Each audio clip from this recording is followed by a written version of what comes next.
Please ये सवाल मुझसे मत पूछो मत। एज पाकिस्तानीज हमारी रसाई कम है OTTs पे, इंडिया की हमारी निस्बत ज़्यादा है। कहाँ तेज़ी से कुछ हुआ है आज तक सिवाय मतलब हुकूमतें उलटने के। तो 8-10 करोड़ की फिल्म बना के 2.5 करोड़ वापस, मतलब ये को बिजनेस वाइज आपको सेंस बन गई। जी, इस वक्त हमारे साथ मौजूद हैं पाकिस्तान की फेमस एक्ट्रेस, डायरेक्टर और प्रोड्यूसर यास्रा रिजवी। इनसे बात कर लेते हैं और इन्हीं से जान लेते हैं कि यास्रा आजकल क्या कर रही हैं। यास्रा, मैं और इतनी सारी जो आपने बातें कर दी ना बीच में मुझे कभी शक होने लगता है क्या ये सब सच भी है या नहीं। As in you know what I am saying कि ये जो अवेयरनेस होती है इन बातों की, वो शायद पता नहीं इंसान को रोक देती है। लाइक मुझे अभी भी लगता है कि इसमें से कुछ भी सच नहीं है। डायरेक्ट करके भी और एक्टिंग करके भी और अपना ही काम प्रोड्यूस करके, तो ये वाज़ेह है कि मैं कोई बहुत फुल फ्लेज प्रोड्यूसर नहीं हूँ। मैं अपनी जो पैशन प्रोजेक्ट्स हैं सिर्फ उन्हें ही प्रोड्यूस किया है मैंने आज तक। सो मैं ये सारे काम कर रही होती हूँ और मुझे एक्चुअली लगता है कि जैसे मैं कुछ भी नहीं कर रही और अभी तक कुछ भी नहीं किया है। बट आई थिंक एक अच्छी बात भी है क्योंकि ये आपको ड्राइव देता है ज़िंदगी में। जैसे करंटली मैं there is a company called Q&K productions, Kashif Nisar sahab और कैसर की कंपनी है जिसमें मैं एज ए डायरेक्टर काम कर रही हूँ और मैंने अपना दूसरा सीरियल अभी रैप किया। लेकिन मुझे वाकई लगता है जैसे पता नहीं क्यों मुझे डायरेक्शन करने दे रहे हैं लोग, क्योंकि कहाँ पहुँच चुका है दुनिया में काम और लोग क्या, ये इतना वास्ट स्किल है और इसमें इतना कुछ है सीखने को। तो अपना आप एक इंटर्न से ज़्यादा नहीं लगता कि यार नहीं अभी तो बिल्कुल गेम ऑन नहीं है, ऑफ है थोड़ी। So that's what I am doing. लेकिन यास्रा, आप कंसीडर की जाती हैं पाकिस्तान के उन फाइनेस्ट एक्ट्रेसेस के अंदर जो कि बहुत काम जो है वो ना बिल्कुल फ़िल्टर कर के जो है टीवी पे रिप्रेजेंट हो रहे होते हैं। उनका काम बहुत रिफाइंड होता है या उनके कैरेक्टर्स बहुत फ़िल्टर होते हैं। आप खुद क्या इस बात को खुद दुरुस्त समझती हैं या खुद की पर्सनैलिटी जब खुद इंसान अंदाज़ा लगा रहा होता है तो ऐसा महसूस होता है कि यार शायद ये एक मतलब एक ऐसा लगा हुआ है, एक शायद ये एक एंगल है या जिसमें लोग देख रहे हैं, ऐसा अक्स है और वैसा कुछ है नहीं। इसकी पर्दे के पीछे की कहानी और है ना। पर्दे के पीछे की कहानी ये है कि एक तो ये कि बहुत सारे जो काम हो रहा है उसमें मेरे साथ काम करने वाले लोग, क्योंकि मुझे जानते भी ना, इंडस्ट्री हमारी इतनी छोटी सी है, सब एक दूसरे को जानते हैं तो एक दूसरे का मिजाज समझते हैं। तो पहले तो उनको फॉर अ फैक्ट पता है कि इसके मतलब का काम क्या है। तो मुझे उस तरह वो ये नहीं है कि भाई काम की भरमार आती है जिसमें से मैं खुद फिल्टर करती हूँ कि ओ माय गॉड मैं ये करूँगी और मैं, ऐसा नहीं है। वो काम ही इतना कम है जो मैं कर सकती हूँ और उसमें भी और भी बहुत लोग हैं जो उसके लिए गुड कैंडिडेट्स हैं। तो मुझे कुछ कम ही कॉल आती है और इसमें से फिर मैं देख लेती हूँ अच्छा यार ये तो वाकई बहुत अच्छा है और इसमें कुछ करने को है, तो मैं उसको पकड़ लेती हूँ फ़ौरन और जाकर अब वो जैसा भी हो रहा हो, उसकी बाकी डायरेक्शन जैसी भी हो रही हो, उसकी एडिटिंग जैसी भी हो रही हो, सब जैसा भी हो रहा हो, बाकी लोग जैसा भी काम कर रहे हो, मैं अपनी तरफ से पूरी कोशिश करके वो जो मेरा एक नर्ड अप्रोच है काम की तरफ, अपनी प्रेप प्लानिंग करके जितना भी मैं उसको तैयार कर सकती हूँ करके जाके करती हूँ। और वो इसलिए नज़र आ जाता है क्योंकि तो मुझे पसंद करने वाले लोग हैं अगर, तो वो इंतज़ार कर रहे होते हैं तो वो फ़ौरन मार्क करते हैं ओ ये तो आ गया। तो वो फिर एक ऐसे सा लगता है जैसे मैं खुद बहुत पिकी चूज़ी चल रही हूँ, बट ऐसा है नहीं, काम ही इतना कम है मेरे जैसे बंदे के लिए, क्योंकि वो एज ग्रुप भी ऐसा है, वज़ाख़ता भी ऐसी है कि अब मैं कोई 18 साल की लव स्टोरी में भी फिट नहीं आती। और फिर वो एकदम कहते हैं अच्छा, अब स्पेशली वेट लॉस की बात, कि अच्छा अम्मी नहीं अभी थोड़ा सा जल्दी है, तो हम पप्पो तो समझ नहीं आता कि क्या करें ना। तो फिर वो शाज़ो नादिर ही ऐसा कुछ निकलता है मेरे करने को, तो मैं तो जंप मार के पकड़ लेती हूँ। तो यास्रा, कभी कभी ऐसा भी लगता है कि आप सिर्फ अपना रोल प्ले तो कर रही हैं जो कि आपका अपना काम है, लेकिन कभी टीम में ऐसा लगता हो कि यार ये अच्छा काम नहीं कर रहा, मतलब प्लीज ये सवाल मुझसे मत पूछो यार ये पता है क्या, पता है बहुत गीबत हो जाएगी इतनी नहीं मैं करना चाहती, बट कभी कभी हाँ आपको ये, मुझे ये फील ज़रूर होता है, जिसकी वजह से शायद मेरा ज़्यादा रुझान डायरेक्शन की तरफ है, और पिछले 2-2.5 साल से मैं ज़्यादा डायरेक्ट ही कर रही हूँ।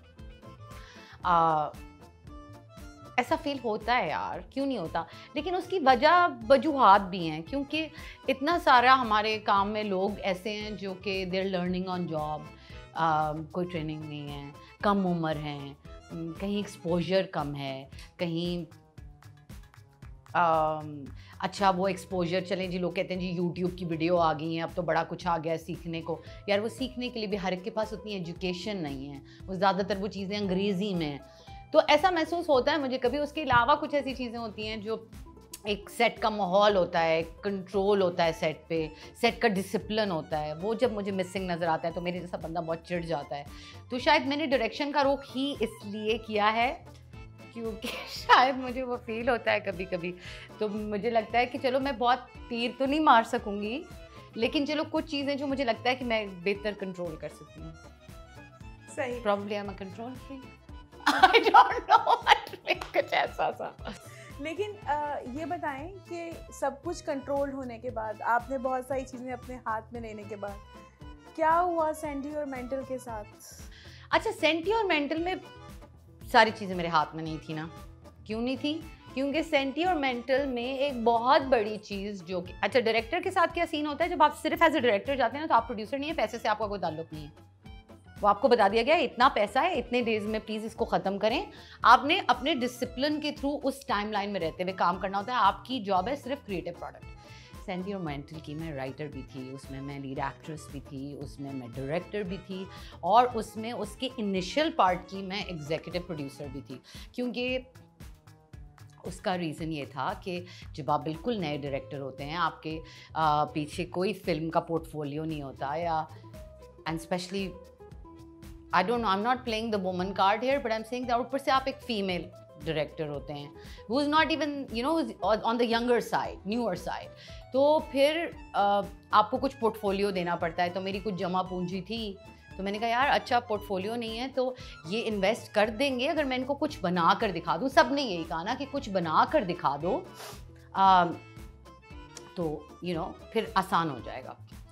तो मैंने कुछ किया, मैंने आधी फिल्म बना ली जाकर, इतने पैसे मैंने जोड़ लिए, इधर उधर से भी उधार उठा के, जो कि मेरे ख्याल में अभी जाके कहीं पूरे वापस हुए, तो उतनी मैंने बना ली। तो वही अगेन जो मेरे कंट्रोल में था वो सब मैंने करके दिखा दिया। आपने वो काम देखा ही होगा, उसका फर्स्ट लुक। लेकिन उसके बाद की फाइनेंसिंग मेरे पास सही नहीं उतने पैसे, उसके बाद फिर वो मुझे पैसे कमाने के लिए 2-3 साल लग जाने थे, तो मैं कमा लेती, लेकिन फिर कोविड भी आ गया, तो वहाँ फिर चीज़ें मेरे कंट्रोल से बाहर निकल गई। Other people had to invest in it, right? So like I wrote in my caption as well with that video कि क्या पता इतना अच्छा काम ना हो, you know? काम तो अच्छा था। बस फिर मैं क्या कहूँ, फिर तो आप ये कह सकते हैं ना कि अच्छा यार अगर काम भी अच्छा है और आपकी सारे वो जो रिक्वायरमेंट्स हैं उनको भी चेक कर दिया, हम उसको पूरा करके आ गए, तो फिर कुछ ऐसा होगा राज जो मुझे नहीं। क्या आपको फिलहाल इस राज का नहीं पता अब तक चल सका कि क्यों ये फिल्म जो है वो शेल्फ हो गई?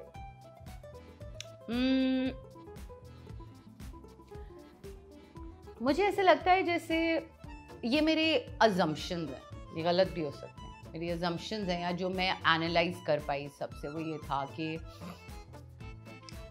ये सच है कि शायद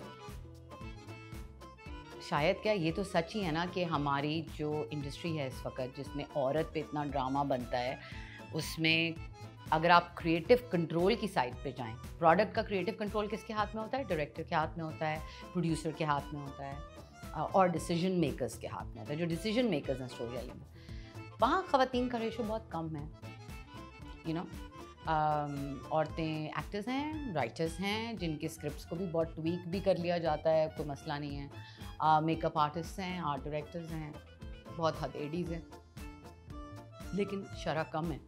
तो शायद इट्स क्वाइट पॉसिबल कि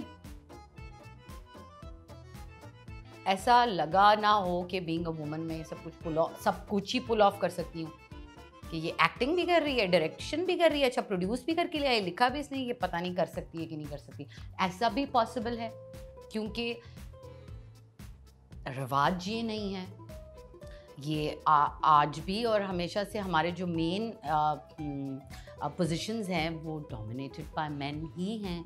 तो इट्स क्वाइट पॉसिबल उनको ना लगाओ that I can pull it off, कि जब ये फाइनल प्रोडक्ट बने तो ये इतना अच्छा हो। फिर ऐसा भी हो सकता है कि मेरी कास्टिंग जो थी वो प्योरली एक्टिंग पे बेस्ड मेरिट था, उसमें बहुत ज़्यादा स्टार्स नहीं थे, ये भी वजह हो सकती है। लेकिन फिर मैं सोचती हूँ कि फैसल कुरैशी की फिल्म में तो फैसल कुरैशी थे, वो उनसे बड़ा स्टार कौन है मुल्क में, बहुत बड़े स्टार हैं, वो भी शेल्फ हो गई, लेकिन शायद उनकी वजूहात और होंगी। तो मुझे लगता है कि ये वजह, फिर बहुत ज़्यादा स्टार्स ना होना, फिर शायद मेरी को इतनी नेटवर्किंग भी नहीं है। शायद हमारे काम में नेटवर्किंग भी एक इम्पॉर्टेंट चीज़ होती है, to know the right people, to meet the right people. ऐसे आई थिंक आप मतलब नो से मतलब है कि आप उनके साथ सोशलाइज भी करते हो, आपका कोई पर्सनल रिलेशनशिप भी हो। मुझे वो ज़्यादा बस मेरे काम से ही जानते थे, और फिर आप एक दिन मुंह उठा के अपनी फिल्म लेके चले जाएँ तो दिल भी रह गया क्यों हम क्यों करें, शायद ये कुछ।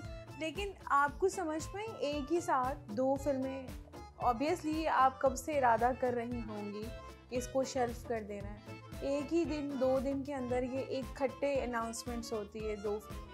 अच्छा, मैंने तो अपनी अनाउंसमेंट 3-4 महीने पहले ही कर दी थी। मैंने अपनी अनाउंसमेंट कर दी थी, मैंने अपना एक गाना भी रिलीज़ किया था। ये बड़ा एक अजीब सा इत्तेफाक है कि मैं बैठी हुई अपने डाउनलोड्स में देख रही हूँ और मेरे पास पूरी फर्स्ट लुक पड़ी हुई थी फिल्म की। मैंने कहा इसको मैंने अपने फ़ोन में अब संभाल के क्यों रखा हुआ है, तो मैंने उसको पोस्ट कर दिया कि मेरे फ़ोन से कहीं चली जाए, पता नहीं याद रहना रहे, तो कोई पढ़ते अरसे बाद में अपनी इंस्टाग्राम को देखूंगी तो उस पर आई नो कि मैंने किया था। उस पर रिस्पॉन्स एकदम बहुत आ गया, वो नज़र बहुत आ गई लोगों को, आपको नज़र आ गई। A lot of people saw it for the first time कि एक्चुअली काम क्या हुआ था। गाना वाना तो रिलीज़ हो ही जाता है, शॉर्ट्स लग जाते हैं, बट इस फर्स्ट लुक में क्योंकि एक्टिंग, डायलॉग सब नज़र आ रहा था, तो वो शायद लोगों के लिए थोड़ा सा ज़रा डिसअपॉइंटिंग हुआ कि हैं तो ये तो ठीक लग रहा है, मुझे भी ठीक ही लग रहा था। लेकिन आई गेस वो जब आपने मुझे इंटरव्यू के लिए कॉल भी किया था, रिमेंबर मैंने आपसे बात की थी कि शायद हमारी कॉल और फेल में तजाद है।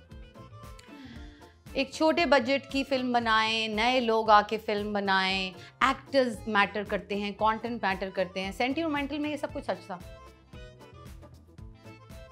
सब कुछ सच था। और एक्चुअली 1.25 करोड़ तो मैं खुद लगा चुकी थी, जिसने भी आना था प्री कोविड प्राइसेस के हिसाब से बता रही हूँ, अब वो प्राइसेस नहीं रही हैं। उसने आके 1.5-2 करोड़ लगाने थे, और उसको मैं ये भी कह रही थी कि आप अपने पैसे पहले ले लें। तो ये तो फिल्मों में कोई इन्वेस्टमेंट ही नहीं होती ना। तो बातें ये हैं कि छोटी छोटी फिल्में बनाएंगे, छोटे बजट की बनाएंगे, नए एक्टर्स को एक्सप्लोर करेंगे, म्यूज़िक 8 गानों की फिल्म, शादी की फिल्म, तो बड़ी सस्ती मिल रही है आपको, तो इसमें क्या नुकसान हो जाएगा आपको? इससे तो बड़े और नुकसान इस इंडस्ट्री में हो जाते होते हैं। तो फिर मुझे ये लगा कि इतना कंड्यूसिव सेटअप भी अगर लोगों को चाहिए, तो फिर आर्ट तो दूर की बात, इनको बिजनेस भी नहीं करना आता। नहीं, they don't know how to do business because it's a dumb move कि आप फिल्में ही 8-8, 10-10 करोड़ की बना रहे हैं, पसली आपकी मार्केट की भी इतनी ही है रेवेन्यू की। हमें बहुत अच्छी तरह पता है कि मेकर के बाद एंड में 1/3 भी नहीं आना, अब तो 25% आना है। तो 8-10 करोड़ की फिल्म बना के 2.5 करोड़ वापस, मतलब ये कोई बिजनेस वाइज आपको सेंस बन रही है? मतलब तो ये तो फिर ये सारी चीज़ें तो हो गई, बिजनेस वाइज भी सारी चीज़ें।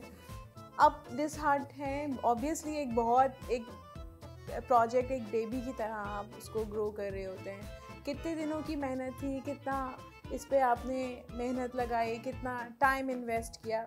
मैं पैसों की इन्वेस्टमेंट की नहीं, मैं सिर्फ टाइम की इन्वेस्टमेंट की बात कर रही हूँ। टाइम, इमोशन, दिमाग आप जो इन्वेस्ट करते हैं, स्पिरिट जो आप इन्वेस्ट करते हैं, अब वो सब बहुत बड़ा पार्ट होता है एक फिल्म के अंदर इन्वेस्टमेंट का। सो इकरा वहाँ मैं अच्छी ऐसे रह गई क्योंकि मैं उन लोगों में से हूँ जिन्होंने like from my childhood I have been heart broken a lot. तो मेरे लिए तो हार्ट ब्रेक की बात करिए, बुनियादी तौर पे पैसा तो वही यहीं से कमाया और कमा लेंगे, ये कौन से मेरे पास बचपन में थे इतने पैसे जो आ गए, तो इससे ज़्यादा और आ जाएंगे, खुद ही कमा के वापस भी कर दिए लोगों को, तो पैसों का मसला नहीं है। Heart break is the problem, right? तो हार्ट ब्रेक क्योंकि मुझे इतनी आदत है, sometimes I think my brand is tragedy, तो हार्ट ब्रेक की इतनी आदत है मुझे कि शायद हार्ट ब्रेक हुआ मेरा, बहुत थोड़ी देर के लिए हुआ, डिसहार्ट नहीं होती मैं अब हार्ट ब्रेक से, क्योंकि वही वाली बात है, एंड में तो जब मैं मर ही जाना है। तो इट्स अबाउट रोज़ उठेंगे, अपनी पसंद का काम है ना ये, तो ये काम थोड़ी करना छोड़ेंगे, तो अपनी पसंद का काम है, रोज़ जाएंगे। अभी भी एक्टिंग कर रहे हैं, उसके बाद चुड़ैल्स हो गया, you know, as an actress मैं अपनी फिल्म में अपने आप को क्या एक्सपोजर देती जो मुझे उस सीरीज़ ने दे दिया। डायरेक्ट कर रही हूँ मैं for someone with the intellectual and artistic ability of Kashif Nisar, you know, he's ready to produce my work as a director, so I'm working with him. लिखने का जहाँ तक काम है तो वो भी बोल रहे हैं लोग कि यार कुछ लिख कर दो, वो मेरे पास अपने पास टाइम नहीं है, तो वो तीनों काम जो मैं उसमें कर रही थी वो तो मैं कर ही रही हूँ। ये सोचेंगे कोई फिल्म बनाएंगी, कोई दिमाग में कोई ऐसी चीज़? अच्छा, हुआ क्या कि माहौल और ज़िंदगी भी बहुत बदली। जब मैंने फिल्म बनाई थी तो हम रिवाइवल और फिल्म और इन चीज़ों पे काम कर रहे थे, और 2018 में हमने ये स्पेल शूट किया था, 19 में हम लगे हुए थे इधर उधर लोगों से बात करने। मज़ेदार बात ये कि कोविड होने से बिल्कुल पहले कुछ एक बात कहीं बन भी गई थी, लेकिन कहीं बाहर ही बनी थी, यहाँ नहीं बनी थी, मुल्क से बाहर ही बनी थी, तो वो बिल्कुल लॉक होने वाला मामला था और कोविड आ गया। अब कोविड ने क्या किया इकरा, कोविड ने मामला भी चेंज कर दिया ना पूरा। वो एक साल बहुत अरसा होता है जहाँ पर आपने लोगों की कंटेंट व्यूइंग को शिफ्ट कर दिया ना पूरा। अब इतना वो घर पे शिफ्ट हो गई है, इतना वो लोगों की और मज़ीद पर्सनल एक्सक्लूसिव एक्टिविटी बन गई है कि मुझे ज़ाती तौर पे ये लगता है कि शायद actual cinema going in the long run अभी सर्वाइव ना कर पाए एज अ थिंग। सो मुझे अब बहुत ज़्यादा इंटरेस्ट हो गया है एपिसोडिक राइटिंग में एंड एपिसोडिक मेकिंग में, जिस तरह दुनिया भर का टेलीविज़न और फिल्म ना मर्ज कर गए। फिल्म की प्रोडक्शन वैल्यू, फिल्म का प्रोडक्शन डिज़ाइन, फिल्म की स्टाइलिस्टिक्स और एपिसोडिक, जैसे जिसे हम वेब सीरीज़ कहते हैं, है तो हम भी एपिसोडिक ही बनाते हैं चीज़ें टीवी के लिए, लेकिन वो हाँ, लेकिन हमारा वो है कि प्रोडक्शन वैल्यू कम, shooting style different, writing style different, तो मैं अब उस टेक्निक में ज़्यादा इंटरेस्टेड हूँ। So episodic writing for online platforms and also improving episodic writing on television. हम टेलीविज़न पे क्यों बेहतर नहीं काम कर सकते, और हम कर रहे हैं। अभी बहुत सारा ऐसा कंटेंट मैंने रिसेंटली देखा है जो कि पुश कर रहा है अपने आप को इन बिकमिंग बेटर, कि लोगों को फिल्म की वो जो फील थी वो देखने के लिए फिल्म देखने की ज़रूरत नहीं है सिर्फ। अब आपका ये ख्याल है, आपका ख्याल है कि अब फिल्म की वो वैल्यू या वो फिल्म जो है वो शिफ्ट हो गया है, जैसे हर मीडियम आहिस्ता आहिस्ता ट्रांसफ़र हो रहा है, तो फिल्म और टीवी का मर्जर होकर ये वेब सीरीज़ की तरफ ट्रांसफ़र हो रहा है। ऐसा ही है। तो अब आप भी इसी तरह की चीज़ों में हाँ, और मैं टीवी पे भी वैसा काम करना चाहूँगी। मैं अभी टेलीविज़न के लिए ही काम कर रही हूँ, तो हम वैसे फॉर एग्जांपल जिस फॉर्मेट पे काम कर रहे हैं, हम इस वक्त 16 एपिसोड के फॉर्मेट पे काम कर रहे हैं। वैसे ही ड्रैग ख़त्म हो गया आपका सारा, 40 किस्तें नहीं आपने बनानी, वो 15-16 किस्तों में उसको क्रिस्प रखना, बेहतर इक्विपमेंट पे काम करने की कोशिश करना, एक्टिंग को और मॉडर्न और नेचुरल तरफ लेके जाना जहाँ दुनिया जा रही है, क्योंकि वो पुराना स्टाइल ऑफ एक्टिंग भी अब थोड़ा ऑब्सोलीट होता जा रहा है। अब कहानियों को और एक्सप्लोर करना, ये बहुत एक बट्टा लग गया है पाकिस्तानी टीवी के नाम पे कि सास बहू करते हैं हम सिर्फ। लेकिन अगर आप रीसेंट ट्रेंड देखें पिछले 2-3 सालों का, तो हम बहुत तेज़ी से और कहानियों को इंक्लूड करते जा रहे हैं, क्योंकि पब्लिक अच्छा रिस्पॉन्ड कर रही है, तो चैनल्स भी अब इस तरफ आ रहे हैं। इसके recent hits like Parijat for example are a very solid example कि कहानी अब बाहर निकलेगी, और उसके लिए लोग भी राज़ी हैं, और चैनल्स और बनाने वाले भी ये सोच रहे हैं। सही, जैसे परिजात हो गया, रकीब से हो यस, गया। रकीब से फॉर एग्जांपल, दिल ना उम्मीद तो नहीं, which I was a part of, and it was about बिल्कुल बचपन में लड़कियों की पढ़ाई रोकना, उनको स्पोर्ट्स में ना जाने देना, उन पे बिल्कुल ऐसी ऑब्सोलीट आइडियाज़ को मुसल्लत करना जिनकी कोई एक्चुअली ग्राउंड सब्सटेंस रियलिटी नहीं है। ह्यूमन ट्रैफिकिंग एक बहुत बड़ा ट्रैक था उसका, जिसमें मैं और यमुना थे, तो कहानी निकल रही है बाहर। सही। अच्छा, ये तो बताइए, मकसद कहानी सुनाना बेसिकली, चाहे वो किसी भी मीडियम पे हो, कहानी सुनाना मकसद। सही। तो अब आप ये बताइएगा कि ये जो अब शिफ्ट ओवर टीवी के ड्रामा के अंदर भी आप देख रहे हैं कि शिफ्ट ओवर हो रहा है, पॉजिटिव तरफ जा रहा है, लोग पसंद कर रहे हैं, या फिर लोगों को सिर्फ और सिर्फ वही रोती हुई एक औरत चाहिए? अच्छा, मैं आपको एक बात बताऊं, या राय हम लोग खुद बनाते हैं? रोती हुई औरत अभी भी पार्ट है टीवी का, लेकिन अगर आप एक्चुअली टीवी देखें तो इस वक्त बहुत सारी आपकी लीड कैरेक्टर्स, चाहे वो सुनो चंदा मेकरा का कैरेक्टर हो, चाहे वो अभी आयजा ने जो बिल्कुल ऊपर तले कैरेक्टर्स किए हैं ईद प्लेस में, चाहे वो हम तुम में रमशा हो, चाहे वो अभी रिसेंटली ये जो अब आ रहा है बख्तावर, उसमें यमुना का कैरेक्टर बहुत इंटरेस्टिंग लग रहा है। अगर आप देखें तो बहुत तेज़ी से हमारी लीडिंग लेडीज़ बड़े एम्पावर्ड कैरेक्टर्स में यंग लड़कियां आ रही हैं। तो यानी वो जो बैलेंस है ना वो रिस्टोर हो रहा है। देखें, रोती हुई औरत भी हमारी सच्चाई है, झूठ नहीं है उसमें कोई। ये कि औरत अब्यूज़ से भी गुजरती है, औरत डिवोर्स के प्रॉब्लम्स, मैरिटल प्रॉब्लम्स, इन चीज़ों से गुजर रही है। ये हमारे मुल्क का एक बहुत बड़ा फैक्ट है, ये हमारी ऑडियंस का कैथारसिस है, ये हमें उनकी कहानी भी सुनानी है और उनको वो कैथारसिस देना है। लेकिन मज़ेदार बात यह है कि अब बहुत तेज़ी से बतदरीज इट्स हैपनिंग कि हम एम्पावर्ड लड़कियों को अपने नैरेटिव्स का हिस्सा बना रहे हैं, जो कि अपने लिए खड़ी हो रही हैं, जो सॉल्यूशंस दे रही हैं। तो वो हिस्सा हैं इस वक्त के नैरेटिव का। अगेन उसके लिए सारा टीवी देखना बहुत ज़रूरी है ना, क्योंकि टीवी पे एक वक्त में बहुत कुछ हो रहा होता है। अभी भी ना करके भी 150 ड्रामा बन रहा है साल का, काफ़ी ड्रामा होता है। तो उसमें से मेरा जहाँ तक अभी तक मैंने नोटिस किया है, उसमें से हम at least 30% empowered strong narrative, strong women वाले नैरेटिव की तरफ जा रहे हैं। Cheekh, Saba Qamar's character, see see all of these characters, ये मैं पिछले 2-3 साल के किरदार सिर्फ आपको गिनवा रही हूँ। ये इस बात की ज़मानत है कि हम वो मोल्ड ब्रेक कर रहे हैं। अच्छा, आखिर में मैं ये सवाल करूँगी कि कोविड के बाद, बहुत अर्से के बाद सिनेमा खुला और सिनेमा में 2-3 फिल्में लास्ट ईद पर भी लगी, और उसके बाद अभी भी 2 फिल्म्स, बड़ी फिल्म्स लग रही हैं और एक लफंगी फिल्म लग रही है, जिसके लिए कुछ इश्यूज़ हैं कि कभी सेंसर बोर्ड उसको हाँ कह देता है, कभी ना कहता है। तो आप क्या समझती हैं कि हम जो रिवाइवल की बातें कर रहे थे कुछ अर्से पहले और अभी सिचुएशन और उन सारी फिल्मों ने जो ईद पे लगी, उन्होंने कोई इतना बड़ा बिजनेस नहीं किया, तो रिवाइवल ऑफ सिनेमा वाली जो थीम है वो कहाँ चल? अच्छा, तो इकरा, मैंने अभी जैसे इस बात अभी पिछले अपनी एक बात के दौरान आपसे कहा कि इतनी मैंने फिल्में नहीं देखी तो मैं इनकी क्वालिटी पे कमेंट नहीं कर सकती। हाउएवर ये जैसी भी फिल्में होती, वो वाला तो जो सिनेमा की ताबूत में आखिरी कील ठोकना था ना कोविड ने, वो तो हो गया ना।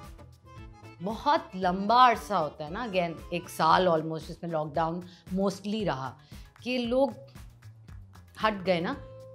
फिर उस पर आप ऐड ऑन करें इन्फ्लेशन, इतनी एकदम महंगाई हो गई, तो 1500 की सब्सक्रिप्शन और वर्सेस सब्सक्रिप्शन जिसमें बेतहाशा कंटेंट वर्सेस 2000 की एक टिकट या 1000 की एक टिकट, बहुत फ़र्क पड़ जाता है ना। तो अब लोगों की चॉइसेस ऑब्वियसली इकोनॉमिकल भी होंगी, और अगेन कोविड ने उनको घर रहना, घर में एंटरटेन होना की तरफ का एक आदत डेवलप कर दी है ना। तो ये 2 बहुत बड़े फैक्टर्स हैं। तो सिनेमा गोइंग का रिवाइवल मुझे नहीं पता कि क्या हो पाएगा। देखिए, फिल्म अपने आप में एक 1 सिटिंग कहानी है ना, जैसे एक अफसाना पढ़ते थे पहले लोग, पढ़ा, जल्दी पढ़ा, ख़त्म हो गया। तो वो मीडियम ज़रूर एग्जिस्ट करेगा, लेकिन अब उनको वो तरीका ज़रूर एग्जिस्ट करेगा, लेकिन मीडियम शिफ्ट हो जाएंगे, मीडियम शिफ्ट हो गए हैं।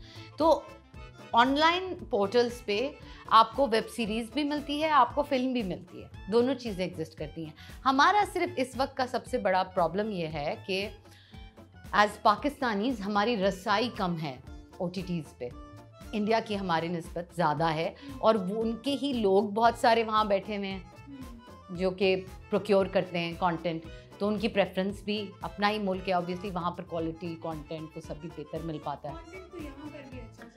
प्रोडक्शन क्वालिटी, उनको अपनी प्रोडक्शन क्वालिटी भी चाहिए होती है ना एक सर्टेन लेवल की, हम तो अब मसा वहाँ पहुँच रहे हैं। उसके अलावा एक क्या कहते हैं उसको, जानिबदारी भी होती है ना थोड़ी, ऑब्वियसली। अगर मैं एक चीफ ऑफ रीजन हूँ एक जगह का, और मुझे पता है मेरे मुल्क में अच्छा काम बनता रहे, और दूसरा मुल्क जो है वो भी budding industry, I would probably prefer my own country, right. मतलब इंडिया पाकिस्तान में तो आपको पता है ना, एक थोड़ा सा वैसे भी ज़रा सा 36 का आंकड़ा है ही। और फिर ये Z5 वाला एक मामला है जो कि बिल्कुल प्योरली यहाँ से, तो जैसे अब नेटफ्लिक्स अमेजोन को अगर ले लो ना, तो वो दुनिया भर का कंटेंट दिखा रहे हैं, तो वो अगर उर्दू हिंदी उठाएंगे तो जहाँ से बेस्ट मिल रहा है वहाँ से उठाएंगे ना, सच्ची बात है, प्रोडक्शन क्वालिटी वाइज भी।